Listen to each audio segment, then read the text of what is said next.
Going live. Shalom, Israel. Hallelujah. Shabbat Shalom. I should get it right this time, right? Shabbat Shalom. So, welcome everyone to the Ark of New Jersey. There we go. Yes. We welcome you to the Ark. We're beginning our Bible study, and we're in Yechezk'el chapter 3. We're going to try to get through 5, 3, 4, and 5. Really want to get into this 4th chapter because somewhere along the line we're forgetting who we are and whose we are, who we belong to. So we're going to talk a little bit about the house of Yisra'el because that's who we are. It's really a shame when you don't know who you are. Most of the time, when children get to a certain age, if they're adopted, they look around and they realize that something's just not quite right. Like, I don't get the jokes that you tell. We don't quite work on the same rhythm. And then the parent finally will break the news to them that you were adopted. Now, sometimes if you're white and you're Chinese, you realize it from the jump street that you're different. Or if you're black and your parents are white, you realize that you're adopted. But sometimes you're black and you're in a black house and you think that that's your natural born mommy and daddy. And some people that adopt children don't always share the truth with them. They lie about Santa Claus. They lie about Easter. They lie about the fact that they're adopted. They just, mommy and daddy. You just, when we get older, you person that Santa Claus was a lie and Easter was a lie. And, oh, by the way, we're not your parents. May as well break it all to them the same time, right? So that's just the way things are. Yes, Easter's a lie. I said it, and I'll say it again. The death, burial, and resurrection is not a lie, but Easter is a lie in the way that it's been portrayed. So I'm going to read or have someone read for me Yechezk'el or Ezekiel chapter 3, but I need somebody with a loud voice because we have a lot of people want to hear what's going on, and if they only hear something in the background, maybe I'll pass the mic. So someone please read. Let's go. It's going to get really good if you bear with me. Trust me, it's going to get really good because I got something I want to share with you. Hallelujah. Moreover, he said to me, Son of man, eat what you find, eat this scroll, and go. Speak to the house of Israel. Hold on. Can you do me a favor? Can you come here? You don't have to get on the camera.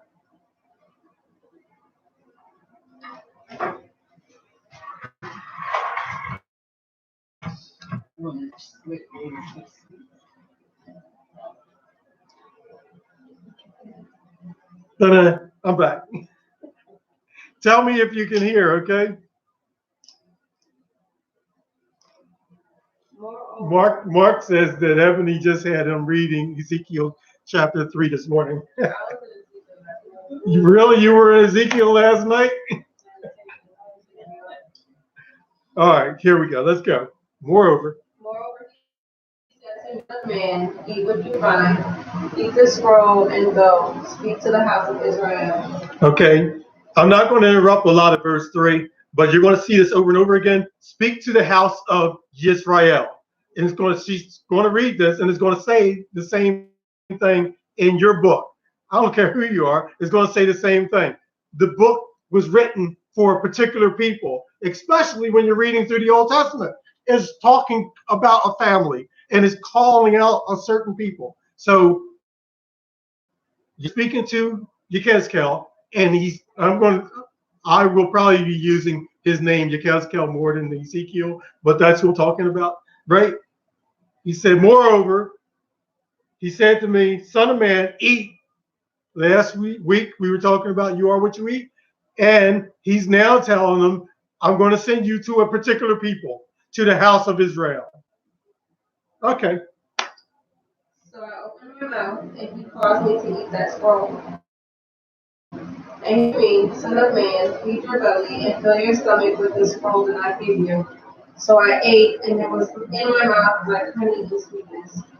Then he said to me, son of man, go to the house of Israel and speak with my words to them. The second time he said, go to the house of Israel and speak the words that I've given to you.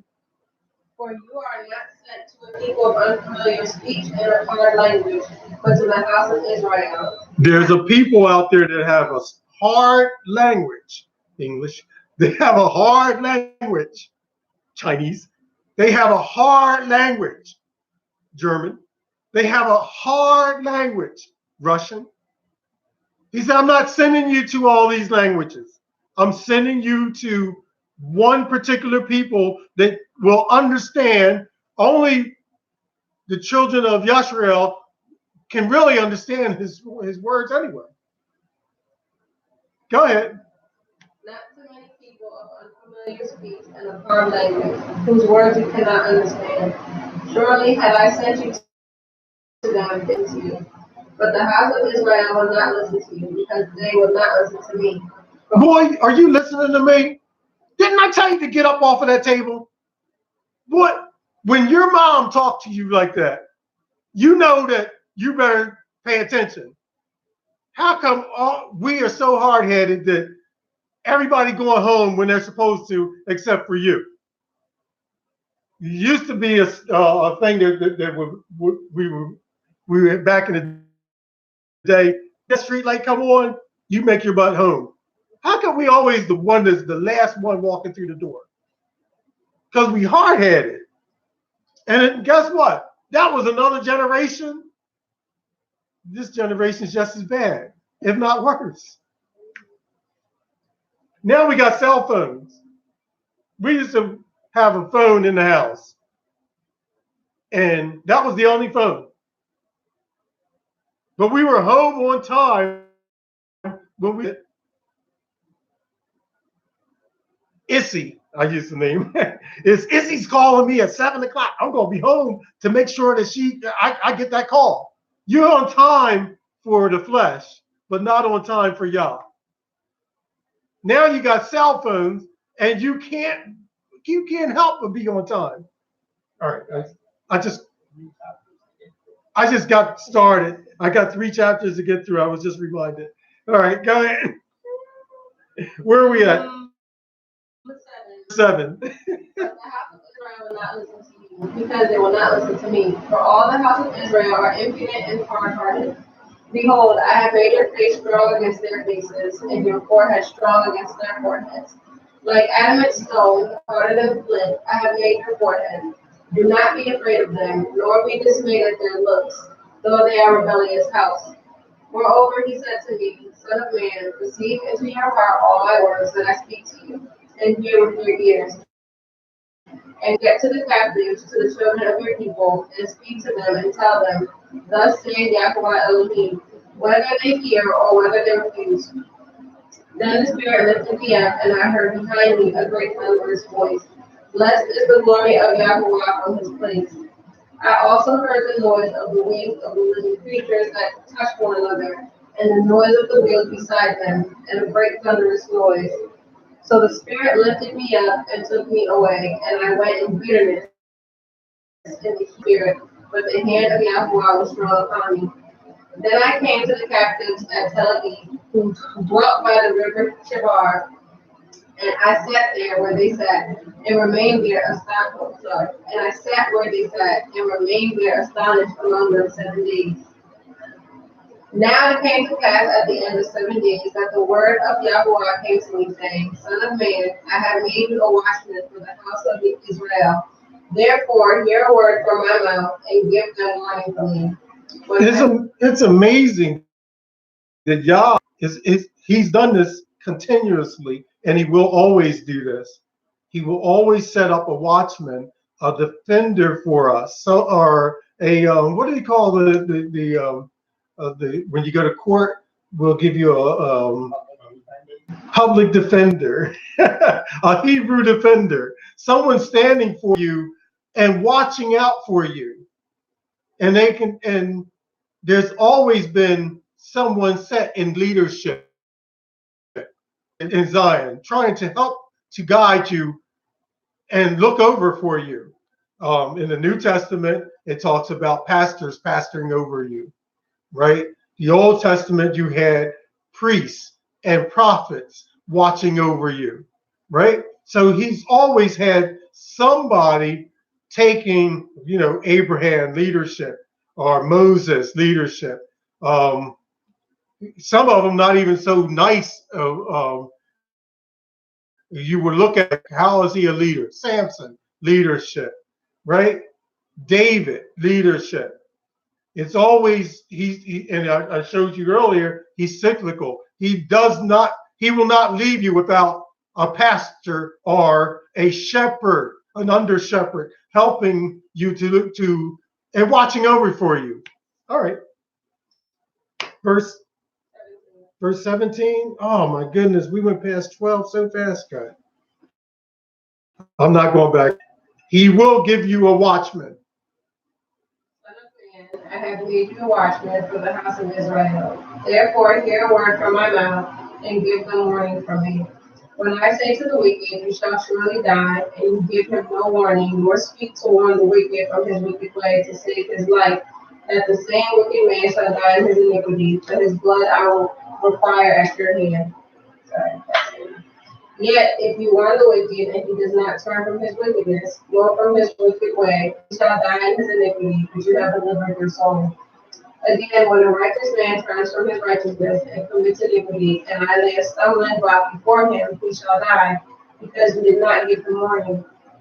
Because you did not give him warning, he shall die in his sin, and his righteousness which he has done shall not be remembered, but his blood I will require at your hand. Nevertheless, if you warn the righteous man that the righteous should not sin, and he does not sin, he shall surely live because he took warning. Also, you have delivered your soul. Then the hand of Yahuwah was upon me there, and he said to me, Arise, go out into the plain, and there I shall talk with you. So I arose and went out to the plain, and behold, the glory of Yahuwah stood there, like the glory which I saw by the river Kibar. And I fell on my face. Why would he fall on his face? Questions, hands up. Why would for anybody, why would he fall on his face? He's in the Well, that sounds good. You reverence him. Because there's something behind this. Go back and read that verse again. The hand of Yahweh was upon me there, and he said to me, Arise, go out into the plain, and there I shall. Into a plain. What's a plain? Like a field. So I arose and went out into the plain, and behold, the glory of Yahweh stood there, like the glory which I saw by the river. And I fell on my face. Kibar. He fell on his face. Okay, a plain. I want you to get this. What is a plain? It's flat. It's flat. What's another word for plain? Field. A valley. A valley. Okay. I wanted to bring that out because he fell. He took him to a valley or a plain, a flat place, and he fell on his face. You're not getting it. Valley of dry bones. When you see the valley, you should to me, first thing clicks, the valley, a valley of dry bones. I can't help but cry, fall on my feet, face, and weep. Okay, remember Zion. Remember Zion in the valley, because you're going to see this same figure of speech when he gets to Ezekiel 36, because he's going to be the same man. And Ezekiel 36, because he's going to be in the valley of dry bones. He's looking at his people and he's seeing how bad they are, so bad that he falls on his face. All right, come on. Because I'm going to prove this out to you. Then the Spirit entered me and set me on my feet and spoke with me and said to me, Go shut yourself inside your house.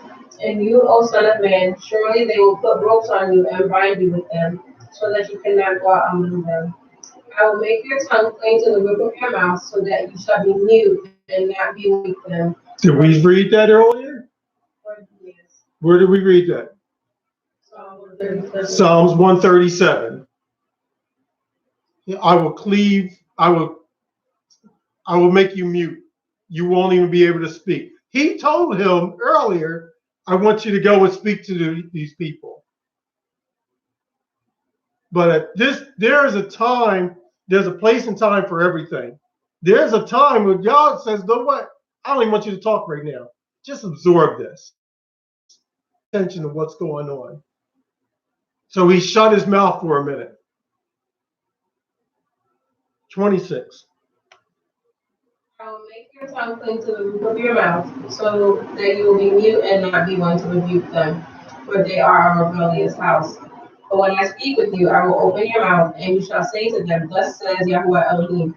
He who hears, let him hear, and he who refuses, let him refuse, for they are a rebellious house. And I'm going to tell you to hold on to that thought, because we're going to take a walk to Isaiah. But now we're getting ready to go there. But when you get to Isaiah, we're going to see the same words. The same words. He who has an ear, let him hear. He who has an ear, let him hear. All right, let's go. Chapter 4. Fresh meat now. Chapter 4. Chapter 3, if you want to go back and listen to last week's chapter 3, we were in that a little bit more, but we use that as a warming up as we get into chapter 4. Chapter 4. Remembering Zion. This is the 400-year anniversary. Isn't an anniversary something to celebrate? How do you celebrate 400 years of captivity? How do you celebrate for it? You should be standing on earth, like we were in the ocean, remembering Zion. It's not something to celebrate. 400 years you whipped us. 400 years you beat us. 400 years you abused us. 400 years you castrated us. 400 years you cut our limbs off. 400 years you shot us down in the middle of the street. 400 years, that's worth celebrating. Hallelujah. Not really a celebration. But the world would have us say, oh, let's do a 400-year celebration. It's an anniversary. Go to the African, what is the African museum now that they have in DC? African American Museum, and kiss the feet of what's the president? The what? Huh? Thomas Jefferson. Peter Thomas Jefferson. They got that bass. I almost said it. They got a poster, a statue of him. If I could get 100 people to go in there and just turn that thing over and knock it down, that would be a hallelujah moment. Hallelujah. All right. We're in chapter 4. I'm going to Calm down. What verse are we in? Okay, we're good. Let's start. Chapter 4. You also, son of man, take a clay tablet and lay it before you, and portray on it a city, Jerusalem. Lay siege against it, build a siege wall against it, and heap up a mound against it. Set camps against it also, and place battering rams against it all around. Moreover, take for yourself an iron plate and set it as a wall between you and the city. Set your face against it, and it shall be besieged, and you shall lay siege against it. This will be a sign to the house of Israel. Okay, so Yah says, I want you to do this. Let's play house. Let's build a little fortress. Let's put some walls around it. When I was a child, one of the things that we were Christmas is a bag. A bag looked like it was huge, but the bag you bust it open and it had all these little army figures. And so you would play with the army figures, like some of them would be blue and some of them would be green, and then you just separate them, and then you would fight. You would have a war, and with your imagination, you take these little characters and you would play with them in the dirt, and you would build forts, and your little guys would come up and fight against your brother's little guys, and you would fight. I didn't know that was so biblical. This is what he tells them to do. Build this little model, and then go get your skillet and put a little wall against it, and this is going to be a sign. Okay, so let's look at this. Let's look at this sign that he's building.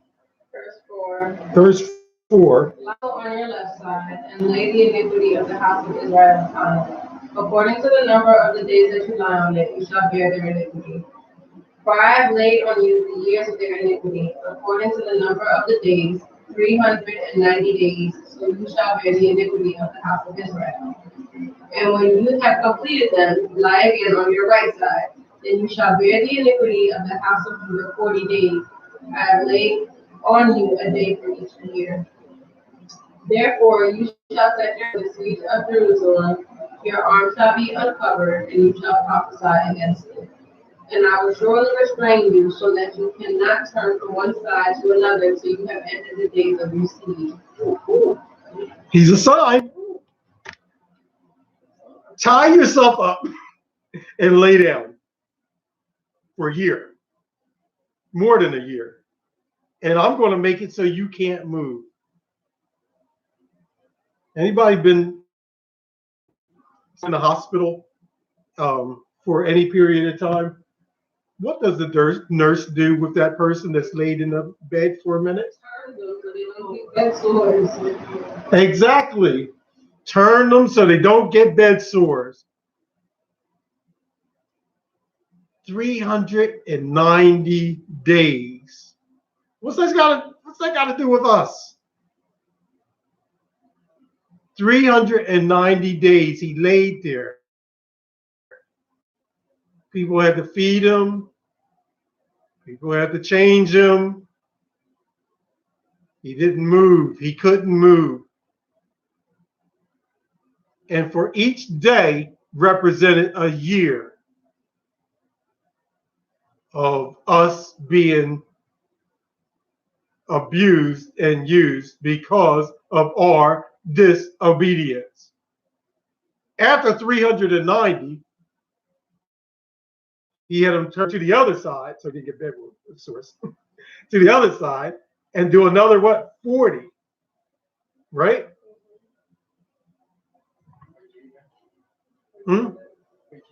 For Judah. Verse 9. Also take for yourself wheat, barley, beans, lentils, millet, and spelt. Put them into one vessel, and make bread of them for yourself. During the number of days that you lie on your side, 390 days you shall eat it. And your food which you eat shall be by week, 20 shekels a day. From time to time we shall eat it. You shall also drink water by measure. 1/6 of a hin from time to time you shall drink. And you shall eat it as barley cakes, and bake it using fuel of human waste in their sight. Then Yahweh said, so shall the children of Israel eat their defiled bread among the Gentiles. Finish that? Was that the end of that verse? Mhm. Do you realize for 400 years we have been eating defiled food? From day one, they have been giving us the most detestable foods to eat. We call it gourmet now. From day one until we were beaten into submission. So now we eat pig and pray over it. You fool. We eat pig and pray over it. You eat pig and pray over it. How foolish of that is that? That you actually think because you're so broken. You're so broken that you eat pig and pray over it. That's a broken vessel. That's a weak vessel that thinks that you can eat pig and pray over it. Okay, I said that 4 times. It's a fool that thinks that he can eat pig and pray over it. It's if the righteous do not tell them that it's wrong, they will think it's okay. Now, the blood's off my hands because you're doing the most defiled, you're defiling the temple, and then you're calling yourself living righteous. Shrimp, crab, they gave us these things to eat, and they weren't a delicacy until we turned it into a delicacy. You have this man that is given a diet beyond our natural diet. He said, eat this and drink this, and I want you to do it in the way that I give you to do it. I want your food, your bread to be made out of this. I want your water to be this. And we cry as soon as somebody says, you can't have bacon. But he said that his children will be eating food. What kind of food? What did he say his children would eat? Defiled bread. Try to find something that doesn't have pork in it. Oh, it gets worse. Trust me, it gets worse. And all this is because of our disobedience. Where are we at? Verse 14. 14. So I said, Yahweh Elohim, indeed I have never done so from my youth till now. I've never eaten what died of itself or was torn by beasts, nor has abominable flesh ever come into my mouth. This should be the words of every Hebrew Israelite. All of us should be able to say that. Even if we don't say it from the beginning, we should be able to come to a point and say, Yah, at this point, from this point on, I do not eat detestable food. The abominable flesh shall not enter into my mouth. He could go back and say, I never, that's what Peter said. You know what Peter said when he had his dream? He said the same words. We've got to get it right. Verse 15. And he said to me, see, I am giving you cow dung instead of human waste, and you shall prepare your bread over it. Moreover, son of man, surely I will cut off the supply of bread in Jerusalem.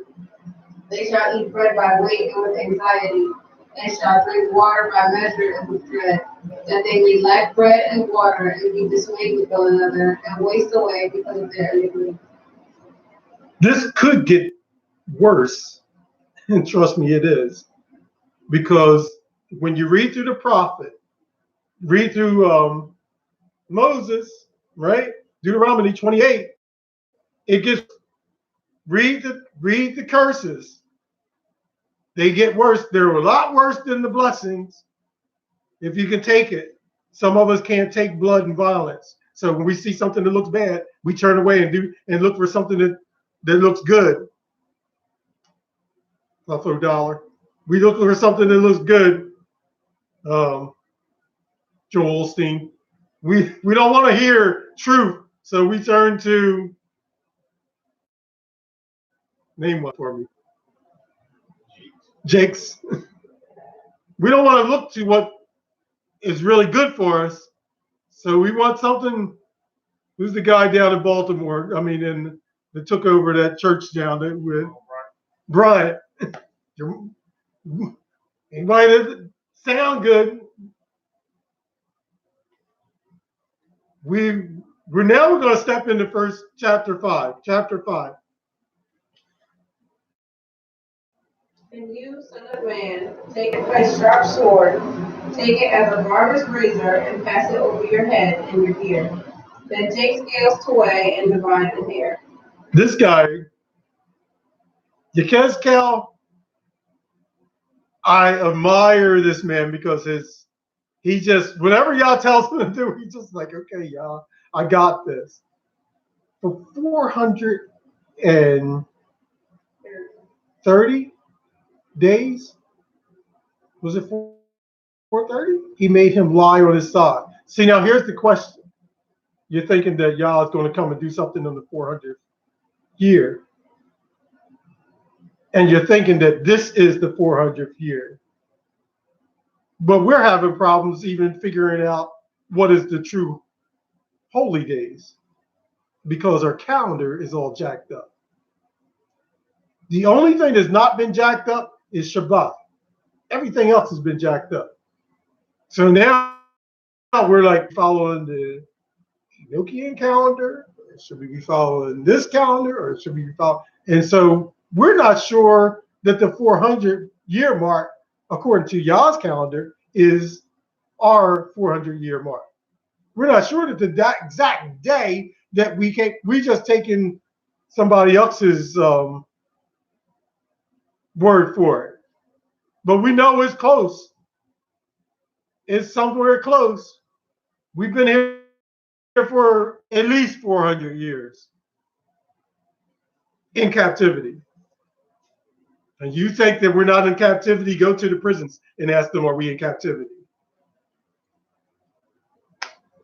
Now we can get back into 5. Shave your hair off.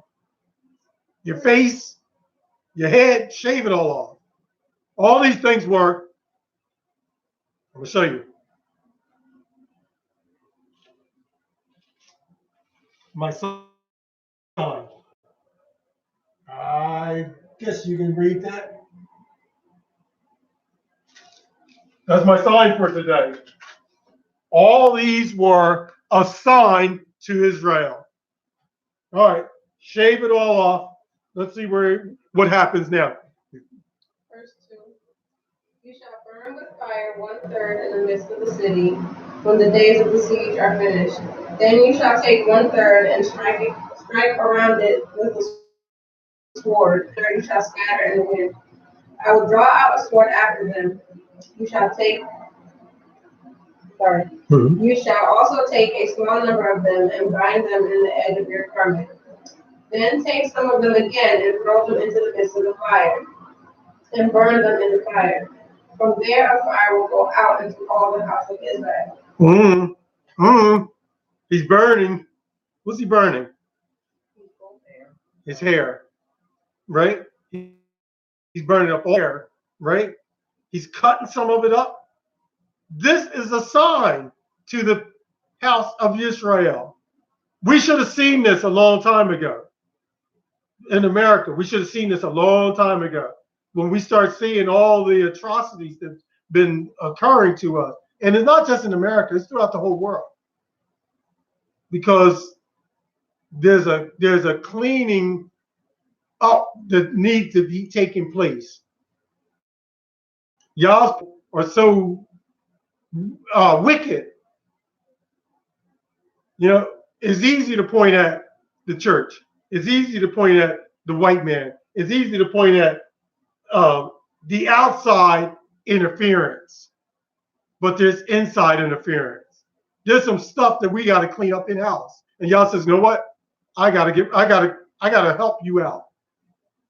So he's going to clean it up. He's allowing this stuff to happen. All right.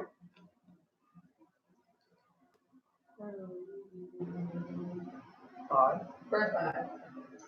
Thus says Yahuwah Elohim, this is Jerusalem.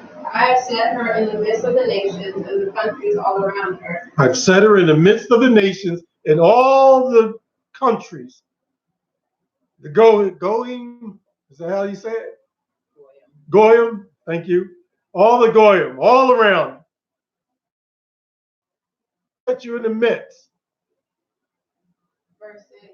She has rebelled against my judgments by doing wickedness more than the nations. Oh. And against my statutes more than the countries that are all around her.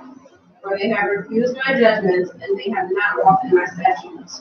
But we're not under grace. Under law, we're under grace. This is the problem. I'm only talking to the house of Israel. You don't consider yourself the house of Israel? Bye. The house of Israel. We don't want to keep his laws. Just tell people to keep Shabbat.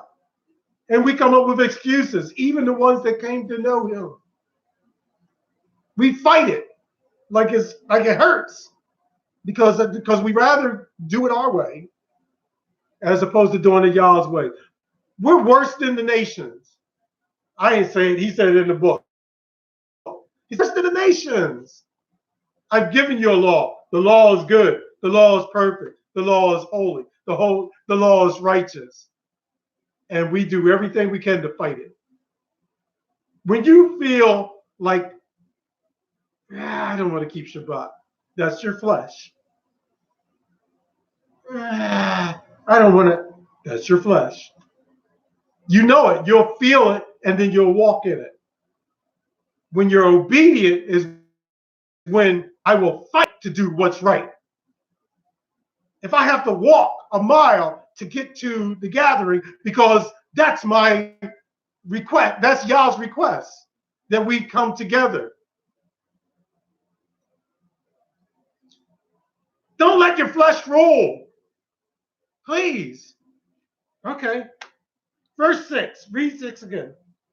She has rebelled against my judgments by doing wickedness more than the nations, and against my statutes more than the countries that are all around her. For they have refused my judgments, and they have not walked in my statutes. Therefore, thus says Yahuwah Elohim, because you have multiplied disobedience more than the nations that are all around you, have not walked in my statutes, nor kept my judgments, nor even done according to the judgments of the nations that are all around you. Therefore, thus says Yahuwah Elohim, indeed, even I, am against thee, and will execute judgments in your midst by the nations. And I will do among you that which I have never done, and the like of which I will never do again, because of all of your abominations. Now, he says, you're not even keeping my commandments. You're not even keeping the commandments of the nations. Like, what is wrong with you? And Yah says, what? I'm against you. And we wonder why we have Martin Luther King Boulevard. And they gave us the name of a street. They gave us a name so when you drive, when you're of another color, you know not to go down certain streets. I ain't going down Martin Luther King Boulevard. I'll make sure I go down Johnson Street. Any street but that. What is this I hear here? Okay, read. Verse 10. I was scatter you. Therefore, fathers shall keep their sons in your midst, I and sons told you shall it's good. keep their fathers, and I will execute judgments among you. And all of you who remain, I will scatter to all the winds. I told you it'd get worse. Therefore, therefore, as I live, says Yahuwah Elohim, surely because you have defiled my sanctuary with detestable things and with all your abominations, therefore I will also diminish you. My eye will not spare, nor will I have any pity. 1/3 of you shall die of the pestilence and be consumed with famine in your midst. And 1/3 shall fall by the sword all around you, and I will scatter another third to all the winds, and I will draw out a sword among them. Thus shall my anger be spent, and I will cause my fury to rest upon them, and I will be avenged. And they shall know that I, Yahuwah, spoken it in my zeal. And when I have spent my fury upon them, when I have spent my fury upon them. Moreover, I will make you a waste and a reproach among the nations that are all around you in the sight of all who pass by. So it shall be a reproach, a taunt, a lesson, and an astonishment to the nations that are all around you when I execute judgments among you in anger and in fury and in furious rebukes. I, Yahuwah, have spoken. When I send against terrible arrows of famine, which shall be for destruction, which I will send to destroy you. I will increase the famine upon you and cut off your supply of bread. So I will send against you famine and wild beasts, and they will grieve you. Pestilence and blood shall pass through you, and I will bring the sword against you. I, Yahuwah, have spoken. Yep. I'm speechless. It's in the word. Is that something I need to address? Okay. It's in the word. Not only is he ticked off, he's a jealous Yah. Why is he jealous of Yisra'el? Because they're his bride. If your wife did everything she could, she hated you and started treating you foul, started dating going out and having sex with everybody that around her, and then you found out about it on a natural without talking spiritual. If your wife, you found out she was doing all this stuff and you had the capability of exerting revenge, would you not do just about everything to get things right? Like you're like, this is not my house. You're going. They call it crime of passion. Crime of passion. You become so outraged that you'll do just about anything to make things right. Now, what do you think the Almighty Yah is going to do when he realizes that you're okay? We are going to go back.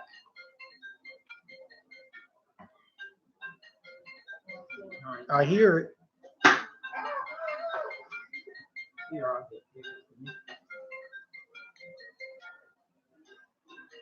Don't speak to them. Just shut it off.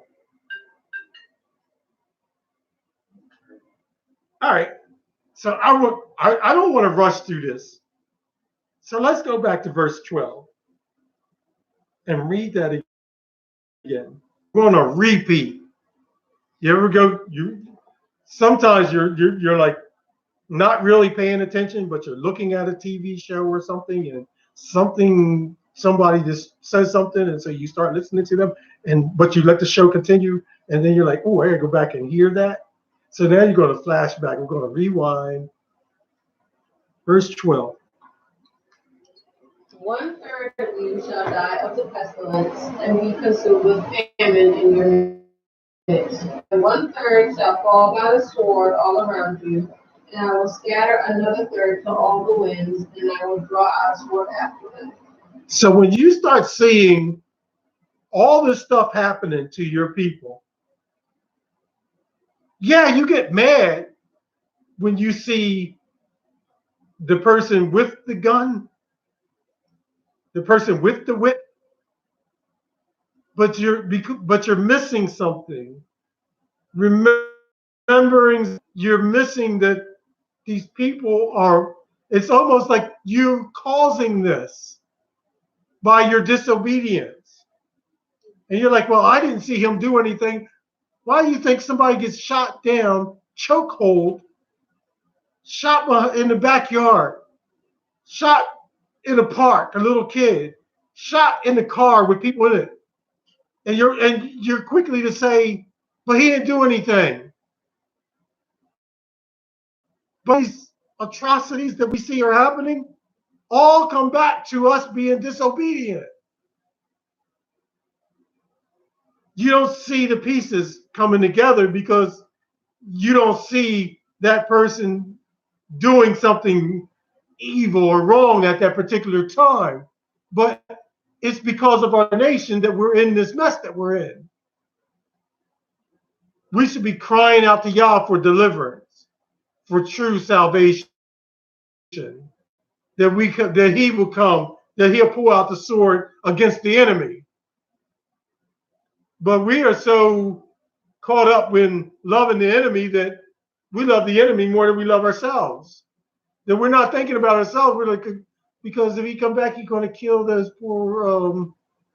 Did you name their whatever, whoever they be? I'm trying to be nice with it. I'm not saying anybody in particular. I want to get snatched taken off of Facebook. But you understand? Could you see? We have to start living right. You got 3 people, 4 people in your church, and you refuse to change and worship on Saturday because we've always done it on Sunday. If you shut the doors down and say, you know what, next week we're coming back on Saturday, you will be in the ship that's headed in the wrong direction. If you stop calling on Jesus and start calling on Yahushua, you stop calling on God and start calling on Yahweh, you will start directing the ship in the path of righteousness. Verse 13, mine anger, thus shall mine anger. My anger be spent, and I will cause my fury to rest upon them, and I will be avenged. And they shall know that I, Yahuwah, have spoken it in my zeal, when I have spent my fury upon them. Moreover, I will make you a waste and reproach among the nations that are all around you, in the sight of all who pass by. So aren't you tired of being a reproach? Aren't you tired of being talked about? Looked at like less than a person. So they said at one time we were 3/5. Were we 3/5 of a person? We still are. And guess what? We still 3/5 of a person. So that's why you got to do 110% to get somewhat equal pay to one of them that does 70%. And as soon as something's stolen, they come looking at you. As soon as the cash register comes up short, can you send HB down to the office? We need to talk to her. Because as soon as something looks foul, oh, he must have did it. Because you know how they are. They nigger rig anything.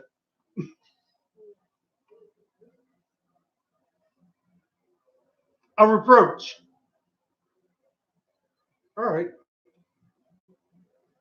15.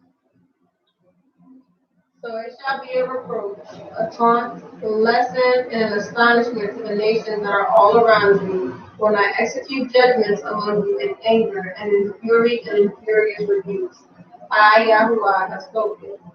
When I send against them the terrible arrows of famine, which shall be for destruction, which I will send to destroy you, I will increase the famine upon you, upon you and cut off your supply of bread. So against you famine and wild beasts, and they shall bereave you. Pestilence and blood shall pass through you, and I will bring the sword against you. I am who I have spoken. Ezekiel, go. Isaiah. Let's go over to Isaiah chapter 3. Hold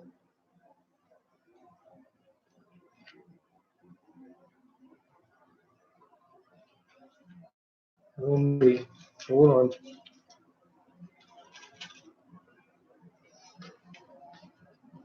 Chapter 5.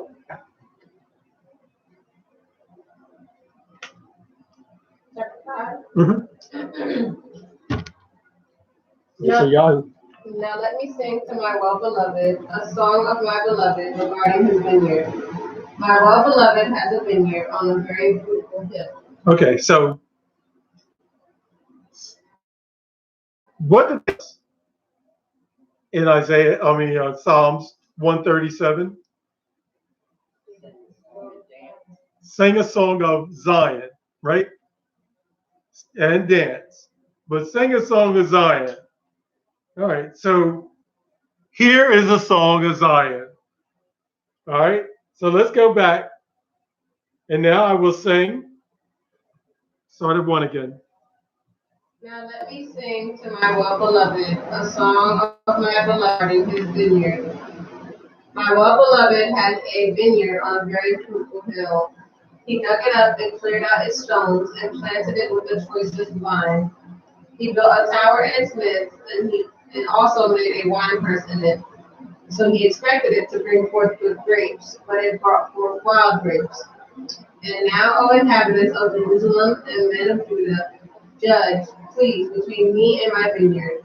What more could have been done to my vineyard that I have not done in it? Why then, when I expected it to bring forth good grapes, did it bring forth wild grapes? Now, let me interrupt for a minute. I love a good song when it has meaning. Like some songs have no meaning, and it's just got a good beat. Can we think of a song that just has a good music and not really doesn't have anything real meaningful to say in its words, but just sound good? Anybody got any of them? Anything that James Brown said. Rhonda said anything that James Brown says. Get, oh, now she's singing Rick James. Give it to me, baby. This song, right? It sounds good, right? Had everybody bopping. Even had the Temptations bopping. Temptations sang, whoa. No meat to it, just a good beat. I love a song. How about, I got a good song for you. Stevie Wonder, As. Anybody know that? Oh, Henrique know it. No, you know that song? Yes, of course. A lot of meat to that song. Here is a song about Yah dressing up and preparing a beautiful place for his people and expecting a good harvest. And instead of getting a good harvest, he got a bunch of wallets. Someone would call them Christmas lunatics. He's like, well, what do I have to do to get it right? Like, what did I do wrong? So it's like Yah is asking the question. Could I have done something better? What did I do wrong? All right, let's read that. Let's start at 3. And now, O inhabitants of Jerusalem and men of Judah, judge, please, between me and my vineyard. What more could have been done to my vineyard that I have not done to it? Why then, when I expected it to bring forth good grapes, did it bring forth wild grapes? And now, please let me tell you what I will do to my vineyard. I will take away its hedge, and it shall be burned, and break down its wall, and it shall be trampled down. I will lay it waste, it shall not be pruned or dug, but there shall come up briars and thorns. I will also command the clouds that they rain, and will rain on it. For the vineyard of Yahuwah of hosts is the house of Israel, and the men of Judah are his pleasant land. So, 7, for the vineyard of the Lord of hosts, read that again. Is the house of Israel. For the vineyard of Yahuwah of hosts is the house of Israel. Is the house of Israel. Okay? Remember Zion. This song didn't turn into a pretty song, or did it?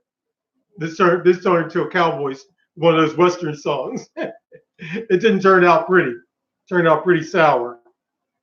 All right. And the men of Judah are his pleasant plant. He looked for justice, but behold, oppression, for righteousness, but behold, a cry for help. Woe to those who join house to house, they add field to field, so there is no place, where they may dwell alone in the midst of the land. In my hearing, Yahuwah said, truly, many houses shall be desolate, great and beautiful ones without inhabitants. For 10 acres of vineyard shall yield one bath, and 1 homer of seed shall yield 1 ephah. Woe to those who rise early in the morning, that they may follow intoxicating drink, that they may who continue until all. Woe to those who rise early in the morning, that they may follow intoxicating drink, who continue until night, wine inflames them. The harp and the strings, the tambourine and flute, the wine are in their feasts, but they do not regard the word of Yahuwah, nor consider the operation of his hands. Therefore, my people have gone into captivity because they have no knowledge. Their honorable men are famished, and their multitude dried up with thirst. Therefore, Sheol has enlarged itself and opened its mouth beyond measure. So first of all, my people are perishing for the lack of knowledge. It says it here first. You also find it in Hosea. Is it Hosea? Hosea 3. Don't have the exact verse, but it is Hosea. It says, my people perish for lack of knowledge. Then 2 Chronicles, if my people, and he tells you how to get right. But here he says, and I'm putting my hands up like this because it says that hell has expanded. It's like, I made it this big, I'm making it bigger now for these people. I don't want to call everybody fools, but for these people that just reject me, have turned their back on me, hell has expanded. Okay? It's really a bad thing when the only fit are spandex because they expand to fit you. That's my pun for today. So hell has expanded. What verse are we in? 14. Therefore, Sheol has enlarged itself and opened its mouth beyond measure. Their glory and their multitude and their tongue. And he who is jubilant shall descend into it. That's pride. People shall be brought down. Each man shall be humbled, and the eyes of the lofty shall be humbled. But Yahuwah of hosts shall be exalted in judgment. And pomp and lofty, both of those represent pride. All right, I'm sorry. 16. But Yahuwah of hosts shall be exalted in judgment, and Elohim who is holy shall be hallowed in righteousness. Then the lamb shall feed in their path in the waste places of the fat ones, strangers shall eat. Woe to those who draw iniquity with cords of vanity, and sin as if with a cart rope, that say, let him make speed and hasten his work, that we may see it. And let the counsel of the Holy One of Israel draw near and come, that we may know it.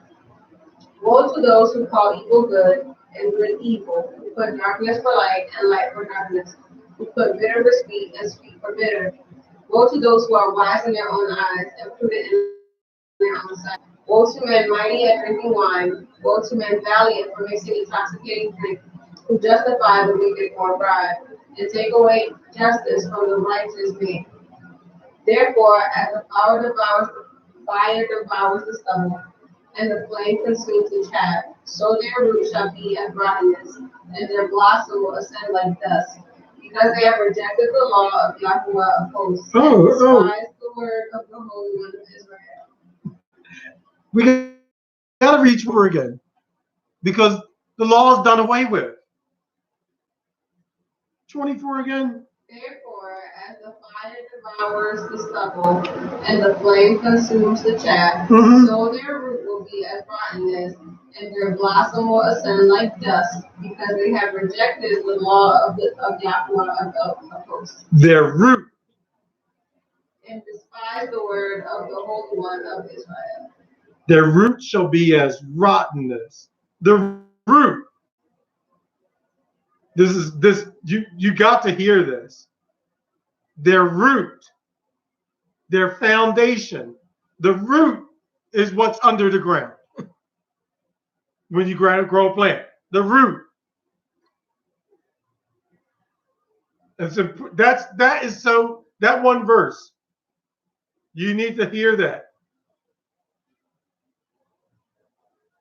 Their root shall be as rottenness, and their blossom shall go up as dust. Read that again. Finish that. 24. I'm reading again. Therefore,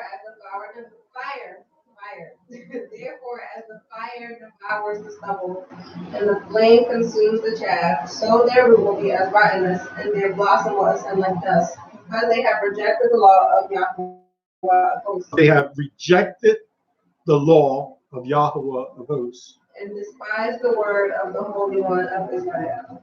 Literally despised the word of Yahshua. Therefore, the anger of Yahweh is aroused against his people. He has stretched out his hand against them and stricken them, and the hills trembled. Their carcasses were as refuse in the midst of the streets. For all this, his anger is not turned away, but his hand is stretched out. He will lift up a banner to the nations from afar, and will whistle to them from the end of the earth. A banner? A banner? A sign. He is still lifting up a sign to the children of Israel. Even in the midst of this, he says he has not turned his back. He's still stretched forth in his hand. A banner, a sign to the house of Israel. 26. He will lift up a banner to the nations from afar, and will whistle to them from the end of the earth. Surely they shall come with speed, swiftly. No one will be weary or stumble among them. No one will slumber or sleep, nor will the belt on their loins be loosened, nor the strap of their sandals be broken, whose arrows are sharp, and all their bows bent. Their horses' hooves will seem like flint, and their wheels like a whirlwind. Their roaring will be like a lion. They will roar like young lions. They're gonna roar like young lions. Yes, they will roar and lay hold of the prey. They will carry it away. Oh, whoa. I'm sorry. We will lay hold of the prey. See, somebody lied to you. Why do you think he told his people to make sure that they had their swords? All right. Their roaring will be like a lion. They will roar like young lions. Yes, they will roar and lay hold of the prey. They will carry it away safely, and no one will deliver.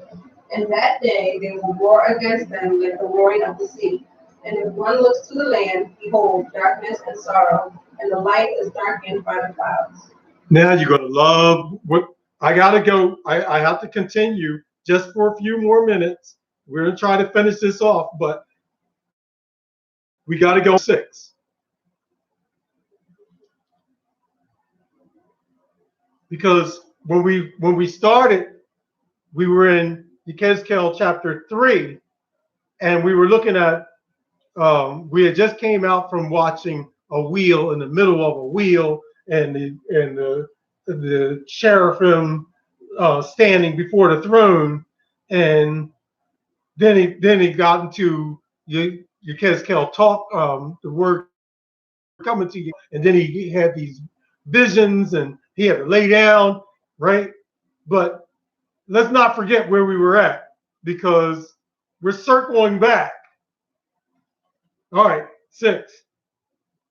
In the year that King Uzziah died, I saw Elohim sitting on a throne, high and lifted up, and the train of his robe filled the temple.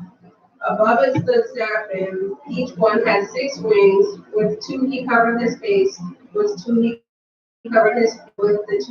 With two he flew. And one cried to another and said, "Holy, holy, holy is Yahweh of hosts." Let's do that again. But first, before you do that, change the word holy to Kodesh. Okay, but does this sound familiar with the angels? You got to go back and read. If you read this, you got to go back to Yechezk'el chapter 2 and see the wheel in the middle of the wheel. Or is it 1? Because something strangely familiar, similar. All right. Chapter 3, and one cried. Verse 3, and one cried to another and said, "Kadesh, Kadesh, Kadesh is Yahweh of hosts. The whole earth is full of his glory." And the posts of the door were shaken by the voice of him who cried out, and the house was filled with smoke. So I said, "Woe is me, for I am undone, because I am a man of unclean and dwell in the midst of a people of unclean lips. For my eyes have seen the King, Yahweh of hosts." Then one of the seraphim flew to me, having in his hand a live coal which he had taken with tongs from the altar. And he touched my mouth with it and said, "Behold, this has touched your lips. Your iniquity is taken away, and your sin purged."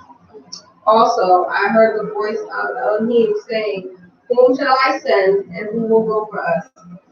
Then I said, Here am I. Send me." He said, "Go and tell this people. Keep on hearing, but do not understand." Oh, did we just hear this earlier? He who has an ear, let him hear. Let me just read that. Okay, come on. Keep on hearing, but do not understand. Keep on seeing, but do not perceive. Make the heart of this people dull and their ears heavy, and shut their eyes, lest they see with their eyes, and hear with their ears, and understand with their heart, and return and be healed. So the heal take place if you have a sensitivity to the spirit, to the ruach.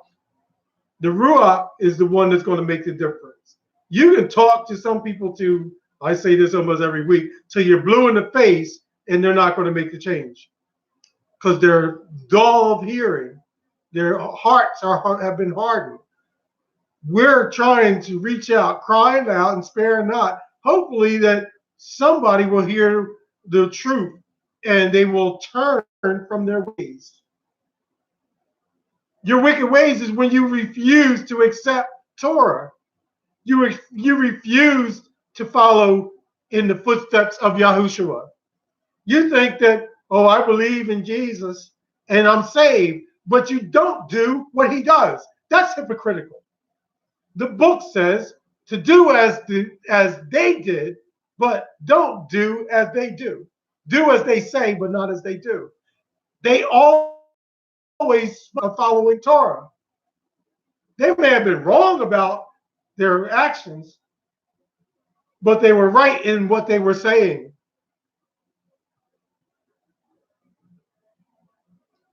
Listen to 10. Listen to 10 again. Make the heart of this people dull, and their ears heavy, and shut their eyes, lest they see with their eyes, and hear with their ears, and understand with their heart, and return and be healed. Then I said, "Elohim, how long?" And he answered, "Until the cities are laid waste and without inhabitant, the houses are without a man, the land is utterly desolate, The Yahuwah has removed men far away, and the forsaken places are many in the midst of the land. Okay, so wherever we are, the destruction is coming. All the nations are going to lay flat. All the nations, everywhere we are, lay flat. That's what this is talking about. The devastation is going to be everywhere, not just the United States, everywhere. He's going to lay it all down. That's why, that's showing the revelation of us being who we are. Watch this. Watch this. The last verse, and we're closing in this last verse, but you're going to see the devastation is going to happen right here. No need to run. Okay, I'm going to bring this out. There's no need of us running to Israel because the devastation is going to happen in Israel. There's no need of us running to, you name another country. What's the African? Uganda? We got the 400. No need you like you're trying to run for safety because the devastation is going to take place everywhere. It's not just going to be United States. It's going to be United States. It's going to be Israel. It's going to be Russia. It's going to be China. It's going to be everywhere.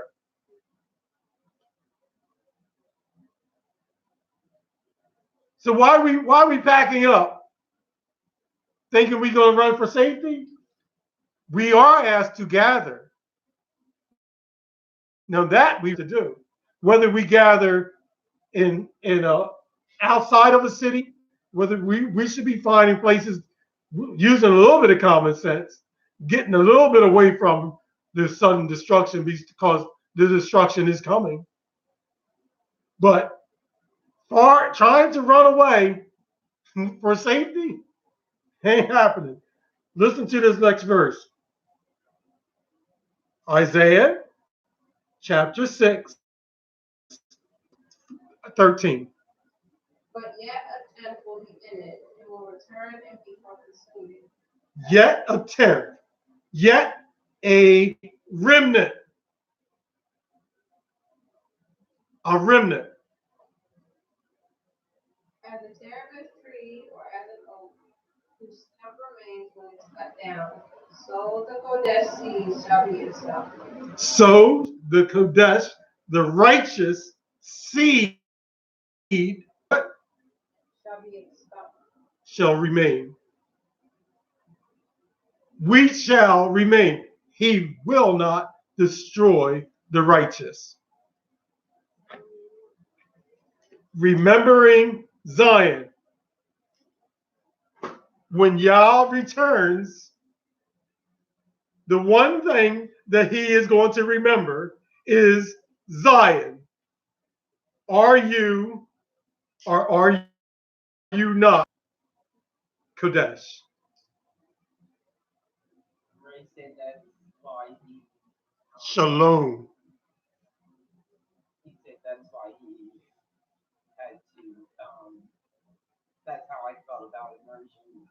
I was going for no matter what was working against me. Who's that? Right.